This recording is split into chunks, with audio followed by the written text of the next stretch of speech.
Happy Wednesday, folks. You almost caught me mid-yawn there. And of course, it has nothing to do with other than getting oxygen and getting ready for this discussion. So, a few things today. I want to start off by reminding everybody that we're only doing these town hall meetings now on Monday and Wednesdays, so there will be no town hall meeting this coming Friday or Fridays hereafter unless we have to pick them up again. But at this point, just Mondays and Wednesdays going forward.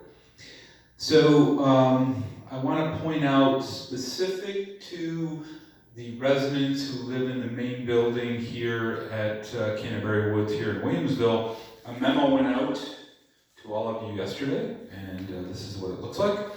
And I need to point this out because it's relatively serious. So it's on garbage and recycling reminders. And the reason that we had to send this out is because our garbage collection service threatened not to pick up our garbage because it's so bad.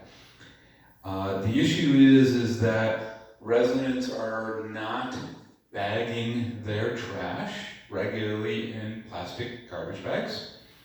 For whatever reason, they don't want to buy them. They aren't buying them, so they are dumping their trash directly into the bins. And clearly that doesn't work, and the garbage, people that pick up the garbage are threatening not to pick up the garbage if they do that.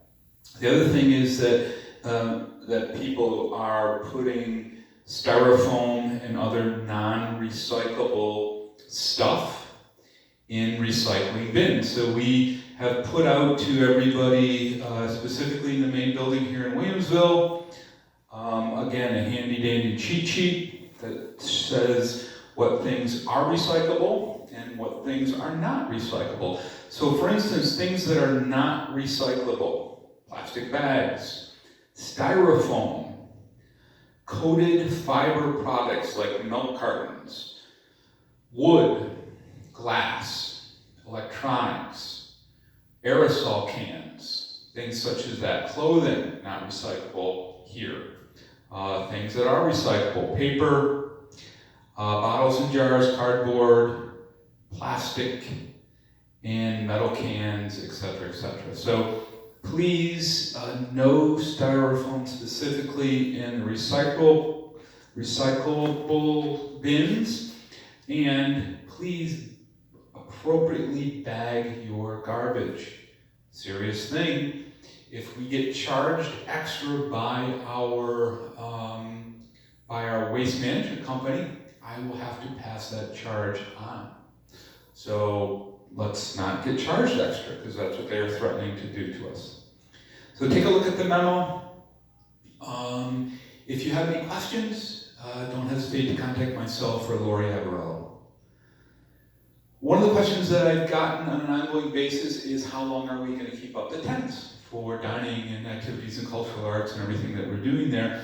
And our goal is to keep them up through September at this point. So we can add heating units, which we will, and we will push the envelope with them, weather permitting, through September for everything that we're doing now: dining and activities and cultural arts and fitness and so on.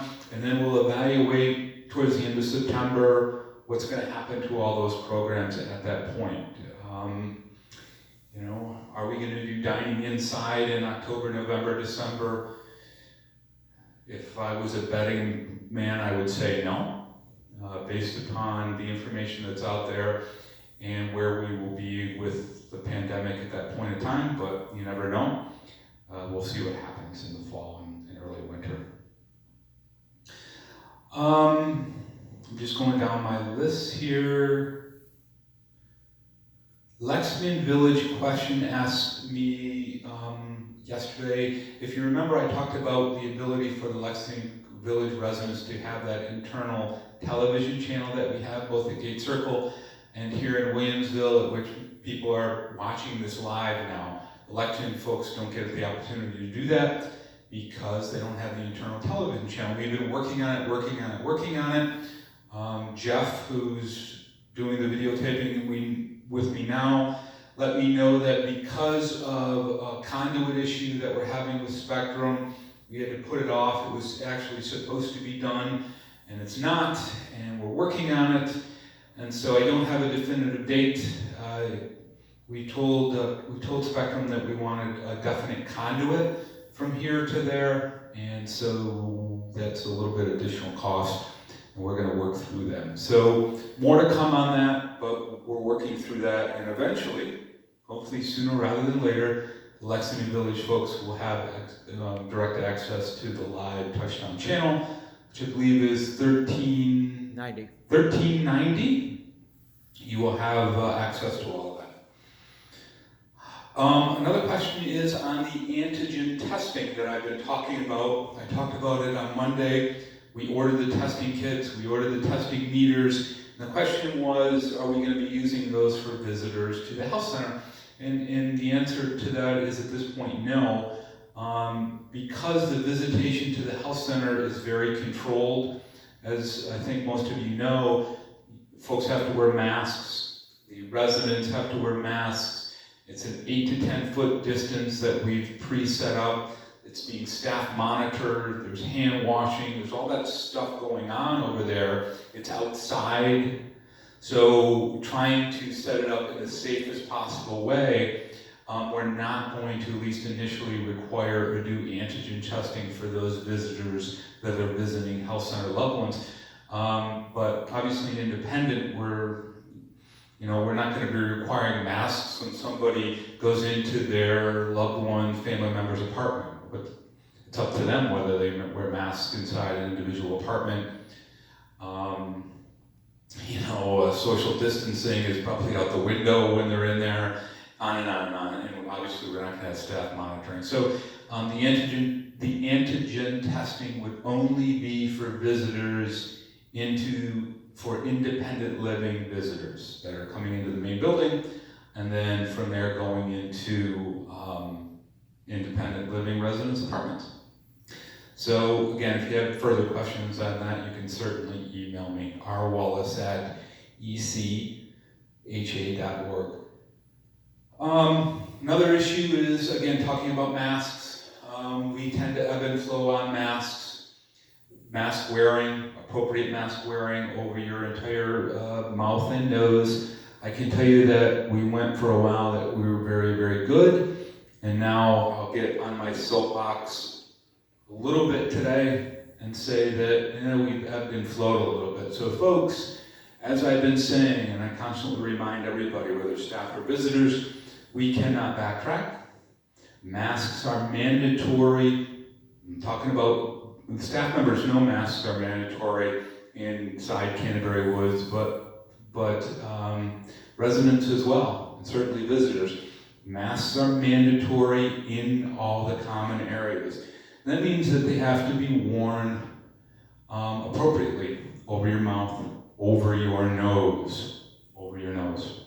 So we're going to keep addressing those issues as they come up with residents who are consistently either forgetful or, unfortunately, if they decide they don't want to wear them. Now, something came up over the weekend where we had a staff member who asked a couple of residents or a group of residents to wear their masks and or wear them appropriately, and that staff member was told that they don't have to wear them on the weekends because Rob is not here.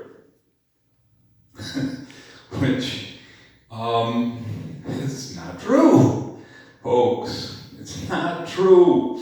You have to wear them all the time, in all the common areas, walking through Canterbury Woods, over your mouth, over your nose, whether I'm here or not.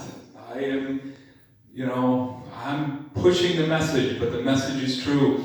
And you will be addressed by any and all staff members if you are not wearing them appropriately, because you are tasked with keeping other residents safe by wearing them. You're responsible for that. You have personal responsibility, and you have personal responsibility to keep staff members safe as well. If you aren't wearing your mask appropriately, anyone, resident and or staff member, should address you and tell you that they may feel unsafe in your presence. That's the reality of this pandemic.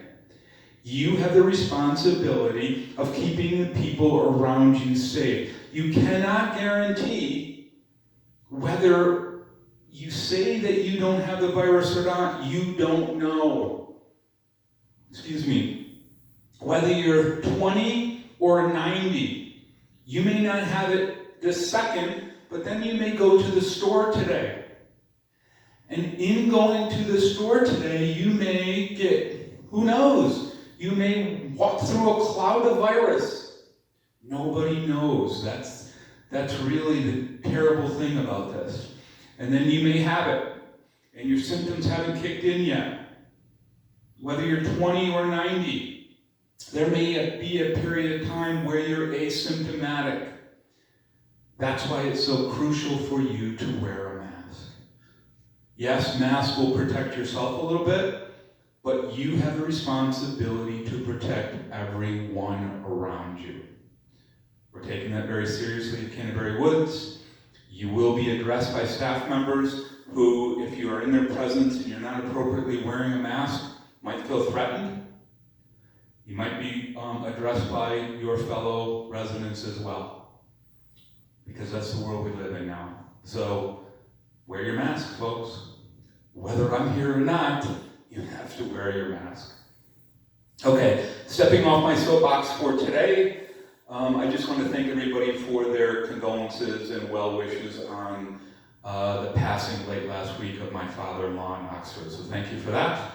Again, we will not be here on Friday, and I'll see you back here on Monday. Thank you.